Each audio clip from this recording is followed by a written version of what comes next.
Hello, my name is Karina and this is my perfume map. Today I wanted to talk about some fragrances that are new to my collection. Some of them were actually brand new and some of them are new to me because I bought them used. And I've had a chance to try some of these out and I just wanted to share my thoughts. So here we go. The first one that I bought actually thanks to many suggestions here in the comments, and that is Vanilla Fields by Coty. I had never tried this fragrance and I thought before I bought it that I just knew what it was going to be like. I thought it was going to be similar to like Vanilla Body Fantasies or like Warm Vanilla Sugar, kind of like a slightly lotiony, florally vanilla. But I'm actually surprised by how interesting this fragrance is. This fragrance has coconut, peach, and bergamot, jasmine, geranium, lily of the valley, and the base notes are vanilla, tonka, amber, sandalwood, musk, Virginia cedar, and patchouli. And what I get is jasmine, vanilla, and cedar.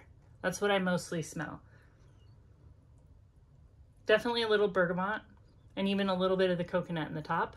This is very interesting. I'm so pleased with it, and I appreciate the comments that I got suggesting this one to me. Have you tried it? It's a nice vanilla. I really like vanillas that aren't gourmand. I like gourmand vanillas as well, but there's something about these like kind of fresh floral vanillas that I enjoy quite a bit.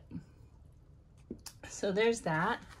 And the next one I want to talk about is I have this vintage bottle of Navy by Dana. There's no cap. I actually had to do quite a bit of like hunting to figure out what this was. But this is a vintage mini of Dana. This came out in 1999. And I'm really excited about a lot of these vintage minis because so far I find them really enjoyable. So I don't know if you've ever smelled Dana. I've definitely seen ads for it. I know what the bottle looks like just in my mind, but I don't think I'd ever smelled this because this is a really strong Lang Lang fragrance. It has peach, green notes, Lang Lang, orange blossom, jasmine, amber, cinnamon, vanilla, musk, and coriander. And what I'm smelling is a little bit of the peach, a ton of Lang Lang, and then cinnamon. So it's a very kind of sultry, tropical, spicy fragrance, but it's tropical in a way that's not like coconut and suntan screen. It smells like a hot jungle. And I think it goes really well in humid weather. And I'm pretty excited about it. I'm very curious about buying like a modern bottle just to see how they compare. But this vintage one, I really like it. My son, one of my kids said it smelled kind of like a Dole Whip with chocolate. And my older son said that it's just like a stinky, incensey fragrance that he doesn't like. But I did think I wanted to compare it to Tropidelic because Tropidelic has a lot of Lang Lang too. And you can smell the Lang Lang in both. And I think that note in particular smells pretty similar. But Tropidelic is such a light, fruity version of Lang Lang. And this has, let me see, Irresistible Passion Flower, Lang Lang, and Misty Rainforest. So it's a lot fresher, and it almost smells pineapple-y, but if you really smell it, you can smell that banana-y Lang Lang. And I think these two actually would pair well together, or they would be good as like a day and night fragrance. The Dana is pretty vintage smelling. If you're not into that, you're gonna notice that right away. Like it just smells like that deep kind of like animalic, like almost oily, musky Lang Lang. Whereas this is very like light and fruity, especially side by side. It's like this one almost smells like fruit sorbet compared to that. The next one that I wanted to talk about is kind of an intense fragrance. So this is I got a bunch of samples of Le Labo, and this is the Patchouli 24. So I'll say like right off the bat that I like this fragrance, but I don't think I would like wear it out as perfume. I like it as a fragrance. Like, I would consider fragrances like this Le Labo Patchouli 24 to be almost like a costume fragrance, or like a thematic fragrance, something you would use to like set a mood or a tone. I think this would be way cooler as a candle.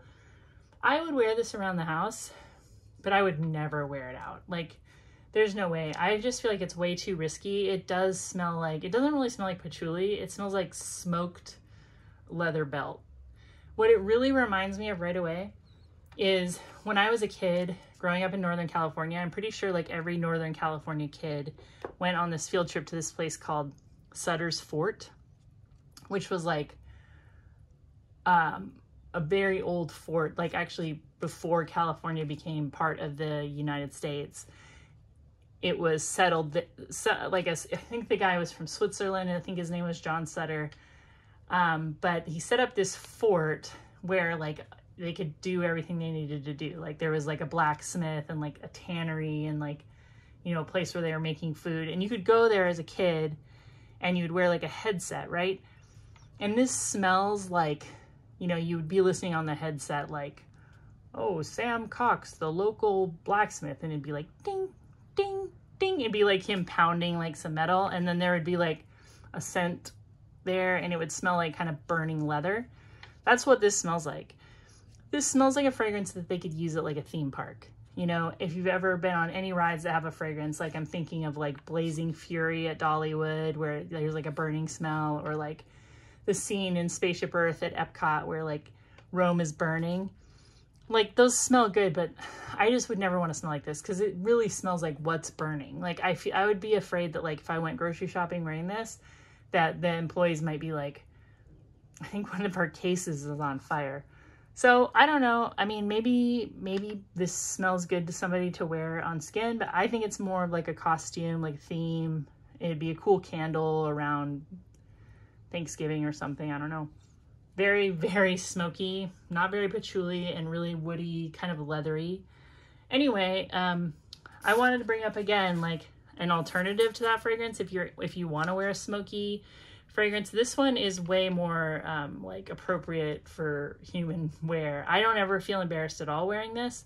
Upstairs Window by Solstice Scents.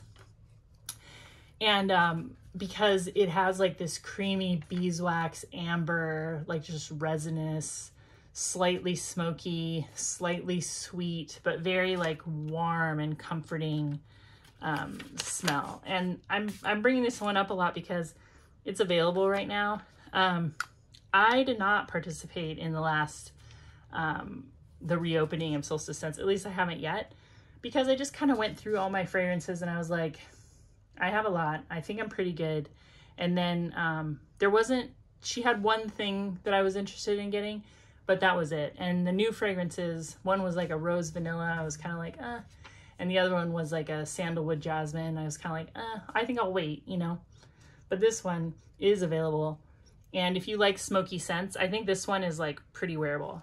But just, I want to say too that I think I have kind of weird tastes with perfume. So if I recommend something strongly, just keep in mind, like, it's to like my taste. And I do kind of tend to like things that I think smell interesting, but like, I don't want to smell like bad when I go out. And I do think like the Patchouli 24 is like, it's right there kind of on like a bad perfume. It's a cool scent, but it's like a bad perfume. I just want to like remind you that like everybody kind of has a style, and mine might be like a little bit out there. So definitely sample Upstairs Window if you can, but I think it's a really good scent. And I forgot to say too, with Patchouli 24, the perfumer is Annick Minardo, who also created Lolita Lempicka. And I feel like maybe I know something about this perfumer now, that they do kind of enjoy a smokiness, because while this is nothing like that, there is kind of a smoky quality to this. Kind of a, just maybe in the background, just kind of a little bit of a woody smokiness. But it's really perfumey, whereas like I feel like Patchouli 24 would just be like a piece of a perfume. And the perfumer behind Upstairs Window it's the same for every solstice scent. It's Angela St. John. And another one, this is new to me, but I have worn it a few times. This is Outspoken by Fergie. So I picked up a lot of perfumes where I bought 12 bottles and I paid out the door like 39 bucks. So, you know, it's a little less than $4 per bottle. In my research, I'm pretty sure this is discontinued. This is from 2008 and I really like it. Like, I'm gonna wear this a lot. The notes are very interesting. It's an amber woody fragrance, but it's got black currant, berries, star fruit, saffron, tuberose, jasmine, passion flower, leather, wood, and vetiver, which I think is kind of like ahead of its time a little bit. The tuberose is really in your face, but so is the suede. Did I say it has suede? It does. It does have suede. Leather in the base. Maybe not suede, but it smells very suede-y. And the reason why I'm saying it smells suede-y is when I wore this, what it reminds me of is a little bit like Rihanna Rogue. Rihanna Rogue is more suede and berries, like right from the get-go, whereas Fergie's Outspoken, you don't get to that sweet leathery fragrance until it really dries down. I really like both of these, but I kind of think Fergie Outspoken, or Outspoken by Fergie, is my top pick. Yeah, they're both really, really nice. They're both also a little bit hard to get, although like I think that you can get this without too much trouble, and I do see this one pop up in lots. It's actually an Avon perfume. Again, like Avon is pretty good for perfumes. Like if you're interested in getting some like reasonably priced perfumes, even brand new, Avon's a good place to look. The other thing that that this gets compared to is Kim Kardashian. And the first time I wore it, I was like, why would they compare it to this? But I get it now. It's the tuberose. They have a very similar tuberose note. But again, I think that I'm going to use my skin because I ran out of paper. I think that the Fergie Outspoken has a more interesting dry down. The Kim Kardashian has a woody note dry down, but it's kind of, there's not much to it. It's kind of a generic woody smell. Whereas this one, you still get a lot of tuberose and leather and woody notes and vetiver in the base. And it's pretty good. Like, it's really, really good. The opening is a little bit citrusy and almost shampoo-y, but that fades away pretty quickly, those top notes. And I think that's about all I wanted to say today. Thank you for watching. You know, I'm like very new at this. As you see, I keep changing my location because I've never tried to film videos in the summer, and I didn't realize like how dark it gets in this area. So thanks for, you know, just watching while I'm brand new and figure this out. And I hope you have a great day, and I'll talk to you in the comments, and I hope to talk to you soon. Bye.